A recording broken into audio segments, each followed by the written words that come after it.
Is this about No, I think security that's or political control? that's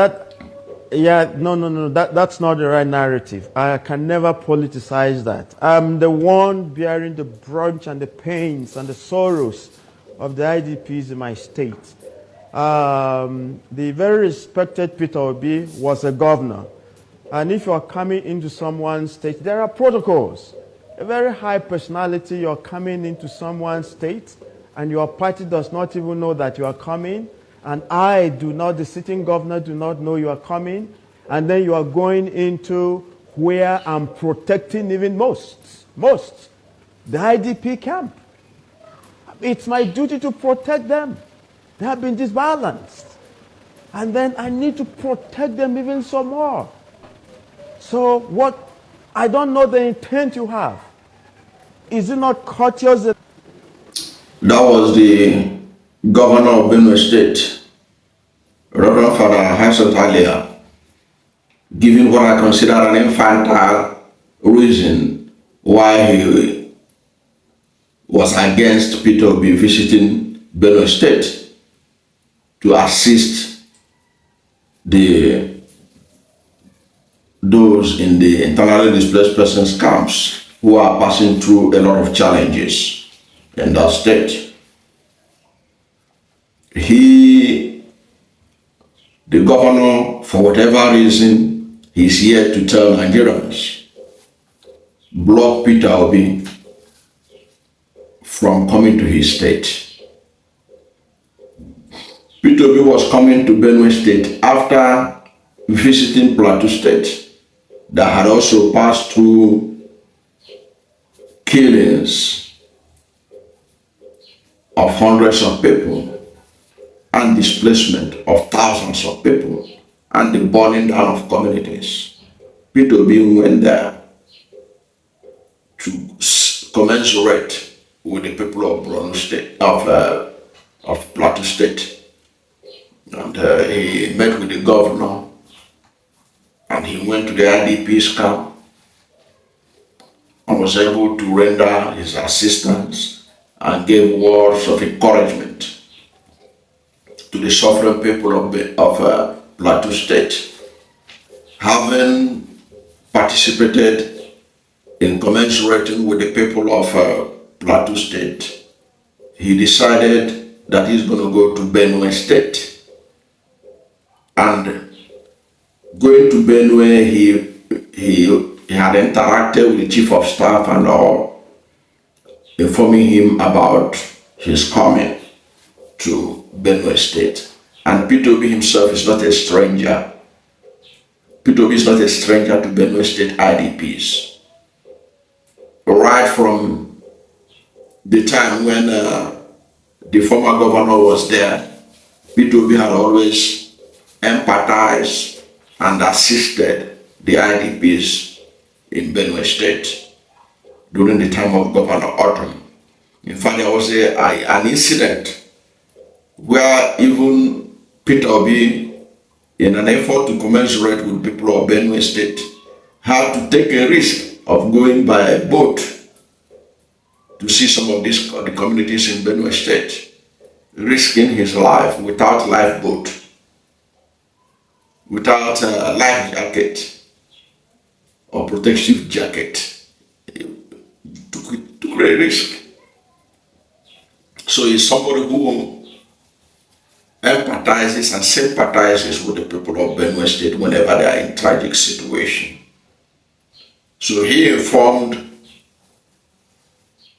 the chief of staff and all. It was while he was on the way that the Benue State governor stopped him. And look at the kind of infantile, I call it infantile excuse he was given. He said that Peter Obi did not even let his party, that Labour Party in Benue, to know. That Peter Obi did not let himself, the Chief Security Officer of the state, to know. Let us even assume without conceding that Peter Obi didn't let him know, but Peter Obi did, because if you look at what Peter Obi has said about this. You know that Peter Obi is not somebody who breaks protocol. Peter Obi made them to be aware that he was coming. But the governor is saying that Peter Obi went to a place where he protected most, where he protects most. What do you protect? Why do you protect you didn't protect the IDPs in their ancestral homes. It's now in the IDP camps that you want to protect. Even in the IDP camps, how effective has Governor Alia been in protecting them? On your screen, you see a newspaper report. You can go and read it. Recently,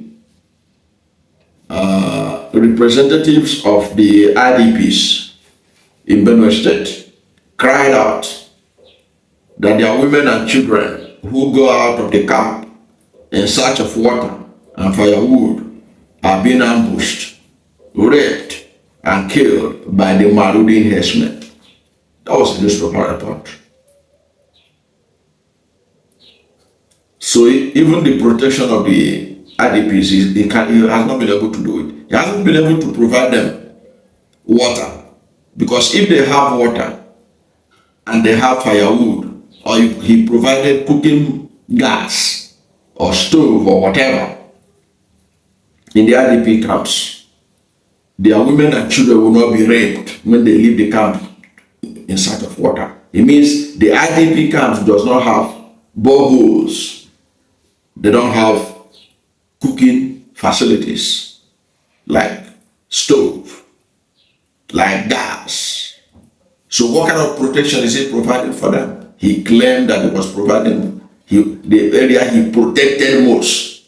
He said this is the area he protects most. And those who are living in those camps are saying, our women and children, they are being raped when they go to fetch water, when they go in search of firewood, so that they could cook food. In other words, he has not provided the necessary incentives for them. And these are the people that Peter Obi would have assisted in whatever capacity within his ability. But the governor stopped them. But meanwhile, in the same camp, he claimed that he provides all that they needed. He said, this is where I protect most. He said, they have passed through a lot of trauma. I don't want them to pass through things like that. That's why I'm protecting them. Really? How effective? Who are the people you use to protect them? And to even add insult to the injury of the lies. He now said that he doesn't know what Peter Obi's intention was in coming to Benue State. He don't know the intention of Peter Obi coming to the IDP camps in Benue State. The IDP camps he had been visiting right from autumn time. He said he don't know his intention. He said, I don't know his intention. Is Obi coming there to come and kill them? Is he coming with bandits or terrorists or haters to come and finish up the job they started in the Benue communities at the IDP camps? You know, it makes no sense for a sitting governor to say something like that about one of the most prominent political figures in Nigeria today, that you don't know the intention of Peter Obi, what he's coming there to do. No, he's coming there to kidnap them. That's what he's coming to do. He's coming down to kill the remaining people in the IDPs. That's what he's coming to do. You don't know what he's coming to do. So what did your suspicion tell you? Is Peter to be a violent character in any shape or form, that you are telling the world that you don't know what Peter Obi is, his intention in coming to a place you are protecting very well? So Peter Obi is a security risk to the IDPs. That's what the governor of Benue State want the world to believe, and he's a reverend father. What do you think of the behavior of the governor of Benue State in respect of Peter Obi? Because it would have made more sense to me if he doesn't say anything, instead of going to national television and be lying as a reverend father. He's not supposed to lie. He's supposed to be truthful all the time. To present Peter Obi as somebody who is a potential security risk in Benue State is unconscionable. And it speaks volume about the kind of politics the Benue governor plays at the detriment of his people. But I have said it before, that perhaps what he was afraid of is exposing the inadequacies in the camp. Peter Obi is coming. People will come with him. People will see the suffering, because Peter Obi wants to assist. And of course, he cannot assist without knowing the problem. In the process of explaining the problem, the negligence of Alia government will be exposed to the world, and the negligence of the Nigerian government, because Alia himself is supposed to be happy for Peter Obi to come there, so that whatever gaps that exist in the IDP camps, Peter Obi will draw attention to it. The National Emergency Management Agency, NEMA, will also be able to do more, because they know that a serious opposition figure is in Benue, and he has drawn attention to their inadequacies. Because the problem in Benue is a national problem. It's a failure of government of Bola Ahmed Tinubu to protect them in their communities. It is a failure of the governor to protect them in their IDP camp by providing all the essential commodities, essential materials they need. Cooking stoves, water, clothing, everything they need. That is the responsibility. They have failed these people. So this is a national tragedy. And Peter Obi would have drawn attention to it. Even if the government of Nigeria cannot help, international community can contribute. Because people are offended by the plight of people, innocent IDPs in Nigeria. People suffering in their own country, being killed in their own country, being driven away from their communities in their own country, and their governments, both at the federal and the state level, they are looking the other way, pointing fingers to others, looking for who to blame, instead of blaming themselves for their incapacity to do the needful.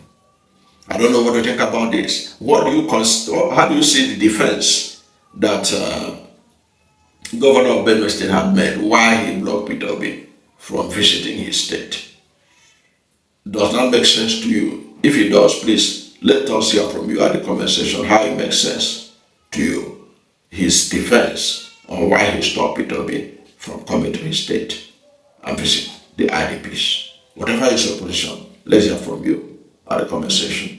Thank you for watching this video, and if you are new to my channel, you have not yet subscribed to my channel, please subscribe to my channel, hit the subscription button, hit the notification bell. When you subscribe to my channel and hit the notification bell, anytime I have a new video, you'll be among the first to know. God bless you, and please don't forget to like this video, because when you like it, God will rank it high and recommend it for more people. Thank you, and God bless you and yours.